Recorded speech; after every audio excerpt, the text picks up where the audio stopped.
Welcome back to TYT Sports. Everybody, Final Four kicks off. I talk too much soccer. Tips off on Saturday as I'm getting my head together. And in a second, I'll be joined by Nick Whalen, who works over at rotowire.com, has also appeared on NBA TV, and the host of, I never get to put this in front of my title, award-winning NBA fantasy basketball podcast. Nick, how's it going, man? Great to finally have you on. Nice to see somebody not named Andre Snellings and Chris Liss from the RotoWire. We've been trying to get this going for a while, and I'm glad we finally got it worked out. Of course, and what's nice too is you have the your RotoWire background is completely in focus, as in everybody else, because I'm going to make fun of Chris and Andre because of their age. You seem to have it under control there. You're shooting out of Wisconsin. Am I making that up or no? No, that's true. So I'm a native of Green Bay. I went to the University of Wisconsin, and then RotoWire is headquartered here in Madison. So I've been in Madison now going on 7 years. So what are they hiding that they have to be? I'm just kidding.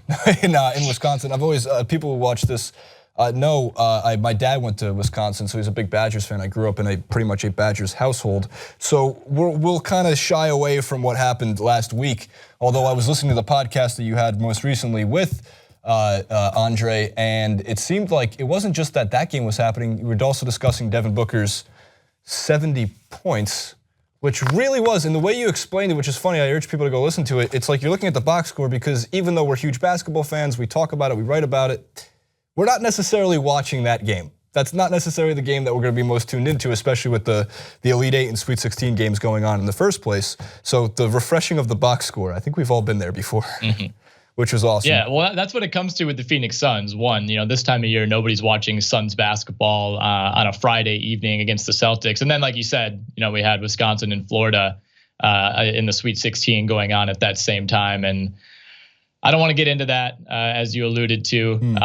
But Devin Booker going for 70 was a nice little storyline, at least to have a little fun with, to kind of cope with the Badgers' loss. Well, Prospect Post, you can check it out. We have the link in the description box below. It's a full round mock with some descriptions, including Nick and James Anderson. We have Nick obviously here with us.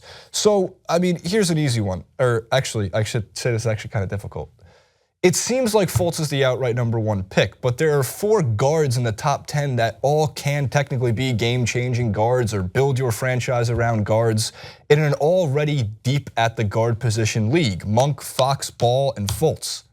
Is Fultz the outright #1, or is there a reason why Boston, if they do get the #1 pick based on the lottery and chances, is there a reason they should go for Lonzo Ball instead? Yeah, there's an argument for it. We published this latest mock draft prior to this past weekend when De'Aaron Fox, went for 39 on Lonzo Ball, and I think that caused some people to maybe cool off a bit on Ball when it seemed like Ball was maybe the guy who could challenge Markelle Fultz for that #1 spot. And I kind of liken it to last year where, Markelle Fultz in a lot of ways is very similar to Ben Simmons in, how highly he was recruited, how his college career turned out. They're almost mirror images of each other with how Ben Simmons starred at LSU, but the team was terrible and kind of fizzled out and didn't even play in the postseason. Same goes for Fultz at Washington.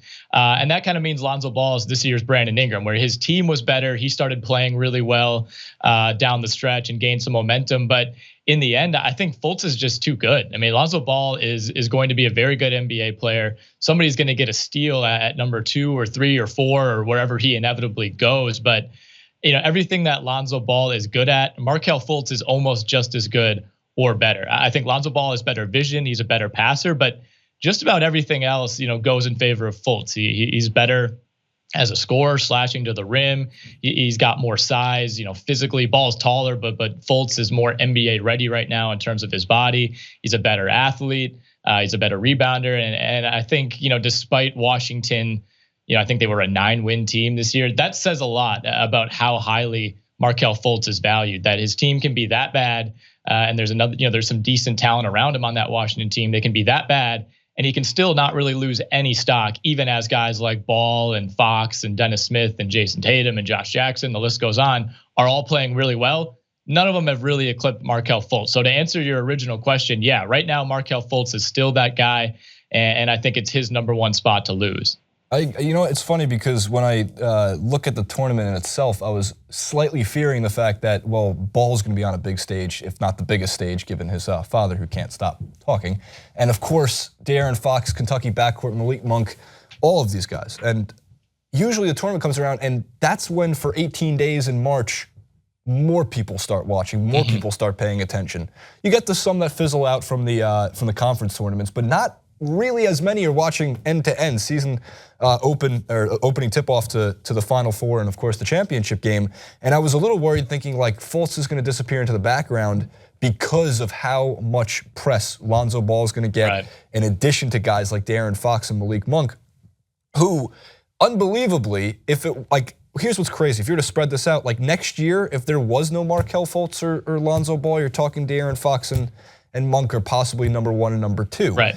Because this top 10 of the NBA draft coming up, now Simmons has gone out for the ringer and said it could be the most life-changing draft since 2003. It's a very bold statement. It's fun to build the hype around. But I also look at the placement. I mean, the fact that Fultz could go to Boston, an already creatively run team, a team that's number 1 currently in the Eastern Conference, and has the fun, at least mind of Brad Stevens at this point in his career, with a lot to prove in this playoffs. There's a lot of fits that work. Lonzo Ball going to Los Angeles. Of course, Lakers fans want that.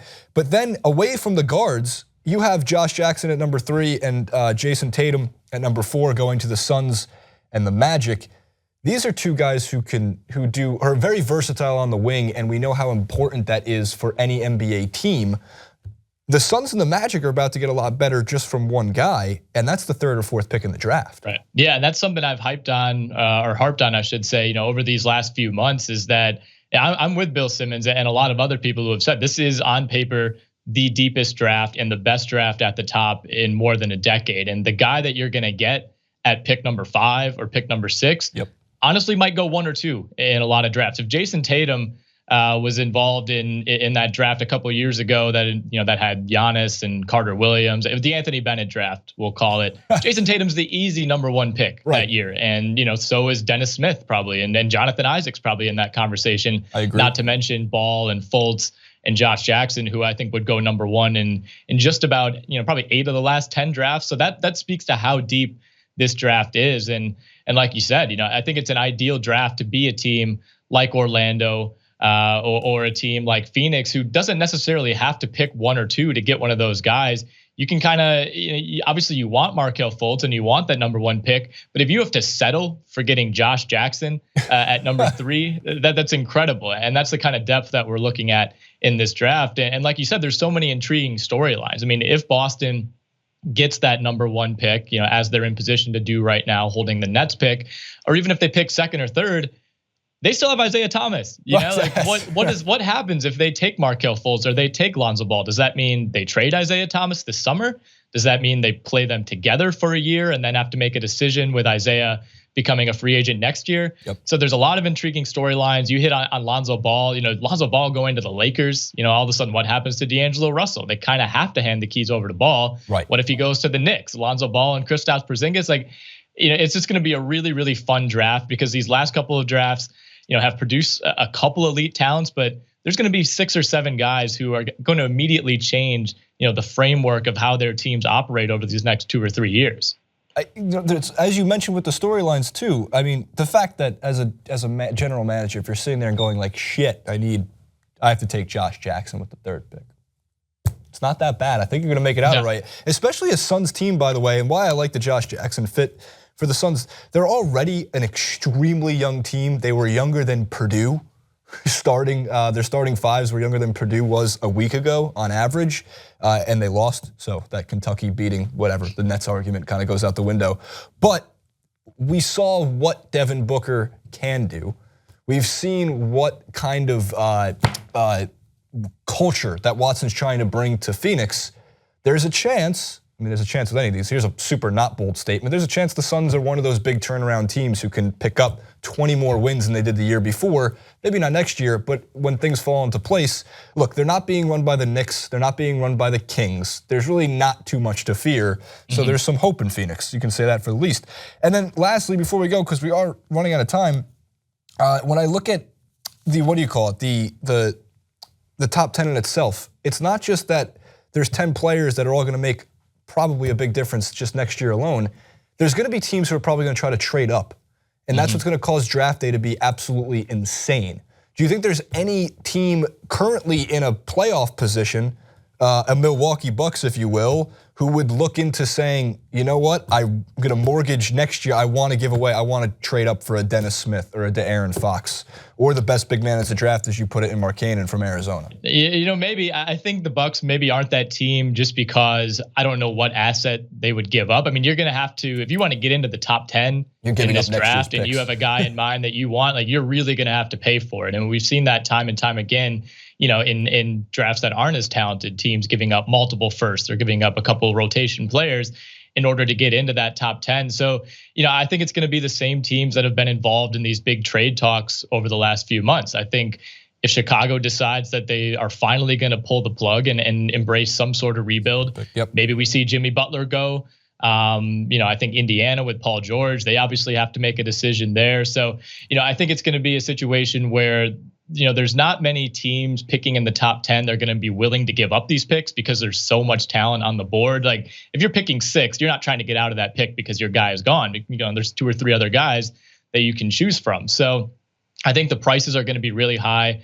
And that's why we're going to see, you know, it's going to take a big name player, an all-star type of player like Jimmy Butler or like Paul George to get a team into that range. Well, the Kings are interesting. You know, the Kings and the Sixers are the 2 teams that I really want to watch in this draft. And Phoenix is another one, like you mentioned, because they're one of those bad teams that at the same time you like a lot of their roster, even though they're going to win like 20 games. I know. But the Kings, you know, as of right now, are going to have 2 picks in that top 10. And if that Lakers pick falls outside of the top 3, all of a sudden Philly might have like 4 and 6. So, you know, we talk about how talented this top 10 is. If you can lump 2 of these guys onto one roster as rookies, you know, all of a sudden your team's trajectory is looking quite a bit better, you know, than it does at present. I can tell you Summer League's going to be a lot of fun. And the NBA, this could be one of the most, we thought last year Kevin Durant leaves the Thunder. It was the most, it was a ridiculous summer to begin with. This year is probably going to top it with guys like Paul, Griffin, technically Steph Curry and Durant, also free agents. So the amount of top tier talent, young prospect talent should create one of the most wild summers since LeBron had to sit down with the Children's Foundation and say he's taking his talents to Miami. If only he took them to New York. I'm a Knicks fan at heart, so I can't. I just moved here for the weather. I mean, I don't know why RotoWire hasn't done that yet. I was crossing my fingers that LeBron was going to announce he was coming to Milwaukee, so I'm with you. Oh man, could you imagine? So you're from Wisconsin, Milwaukee Bucks fan at heart. I'm from Green Bay, Wisconsin. I'm a Milwaukee Bucks fan and Packer a Jacksonville Jaguars fan. So we'll have to get into that another time. That's a long story. Not going to bother on that one just yet. Follow Nick on Twitter. He's a good Twitter follow, at Whalen with a 1. We'll put it in the bottom, though, so you can see in the Chiron. And make sure to check out the articles and the podcast on rotowire.com. As always, thank you for watching. Like, favorite, subscribe, share the video. We'll see you next time.